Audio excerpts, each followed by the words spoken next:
So students, this is our next topic, that is the geometrical meaning of zeros. We have already studied what are zeros.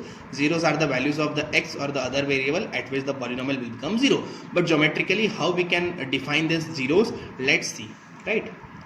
So consider a linear polynomial. This is our linear polynomial. General form, you already I have explained you that what is the general form of a quadratic linear polynomial, ax plus b, where a should not be equal to 0. So y equals to ax plus b. When you plot this equation on a graph, you will get a straight line. Let's see. So we have to plot this equation, that is a linear polynomial 2x plus 3. So what is our polynomial? 2x plus 3. So we have to plot this linear polynomial on a graph. So for plotting the graph, or we have already studied in the class 8th and 9th how we can plot the graph by substituting the values of x and y. So just substitute the value of x0. So by putting the value of x0, the y value will become 2 into 0, 0, 0 plus 3, 3. So by substituting the value of x, we get the value of y. So at x equals to 0, we get the y equals to 3. Now take any value, right? So now at x equals to 1, so what is the value of what will be the value of y? Y equals to 2 into x. In place of x, you have to substitute 1. So 2 into 1, 2 plus 3, that is equals to 5. So when substituting x equals to 0, you get the value of y3. When substituting x equals to 1, you get the value of y5. Or you can take any other quadrants also, or other coordinates also.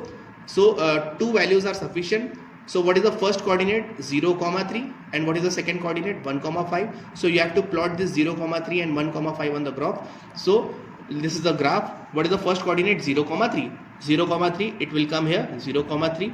What is the second coordinate? 1, 5. Where would be the 1, 5? At x equals to 1 and y equals to 5. This is the second coordinate, 1, 5. Now join these 2 points or 2 coordinates you have already get here. So when you join this join these points, we will get a straight line. So join this line. Okay. So continue this line up to where it cuts the x-axis. So observe here, this line cuts the x-axis at which point? Yes, which point? It is in between -1 and -2. This point is -1/2, that is -1.5. Okay, so this line cuts the x-axis at which point? -1.5, that is -3/2. So this is nothing but the 0. So how we can define the geometrical meaning of 0? The graph or the line at which cuts the x-axis is called the geometrical meaning of the 0. So in general, you can define the zeros of the polynomial is the x coordinate of the point where the graph of the polynomial intersect the x-axis. So this line intersect the x-axis at this point. Okay, this point is nothing but called as a 0. Okay, let's verify this, right? Let's verify this. So what was our polynomial? Y equals to 2x plus 3. This was our polynomial, right? So what is our general form? What is our general form for the linear polynomial? K equals to minus b upon a. So this is our general form, ax plus b. So how we find a 0? Minus b. What is the value of b? 3. So minus is there, 3. Upon what is the value of a? 2. So minus 3/2. This is nothing but a 0. Okay. Or you can find a simple method. What is our polynomial? 2x plus 3. In the 9th class, I have already explained you for finding the 0, you have to equate with 0. You have to equate with 0. So 2x equals to plus 3. When it shift to the right hand side, it will become minus 3. So x equals to minus 3/2.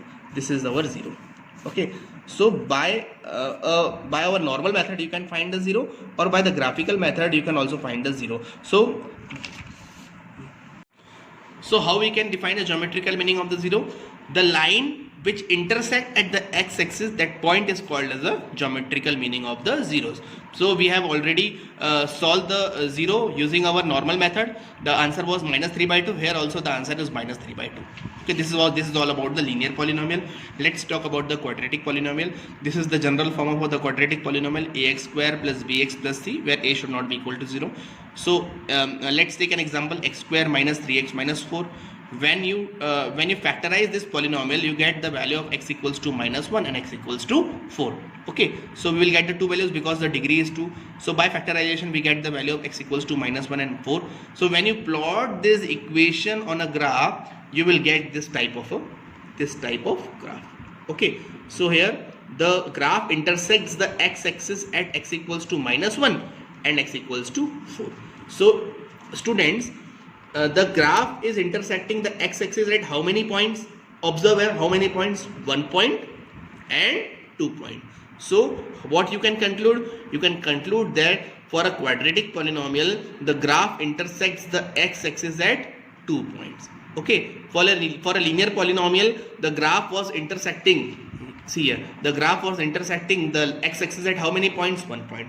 For a quadratic polynomial, the graph is intersecting the x-axis at how many points? 2 points. So for a cubic polynomial, the graph intersect the x-axis at how many points?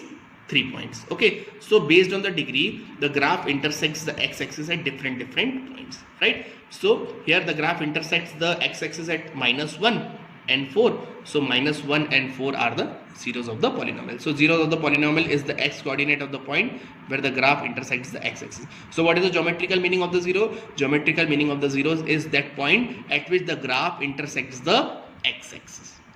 Okay, is it clear? So for a quadratic polynomial, the 3 cases may occur. In the first case, the graph is intersecting the x-axis at 2 points, 1 point and 2 point. We name these points as a zeros.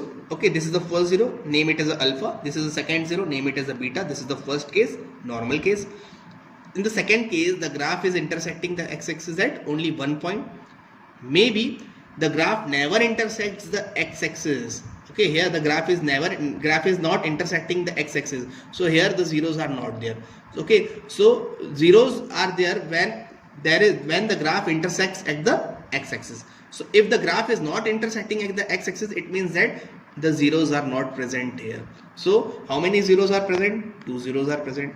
How many zeros are present? 1 zeros are present. And in this case, no zeros are present because this graph is not intersecting the x-axis. So based on the intersection of this line, you can calculate the zeros. Okay, this question generally comes in the board examination. You have given the graph and you have to find the zeros. Okay, so how you find the zeros? By seeing the intersection. So if the graph is intersecting at 2 points, these are 2 zeros. If the graph is intersecting at only 1 point, 1 zeros is there. If the graph is not intersecting at x-axis, it means that no zeros is present here.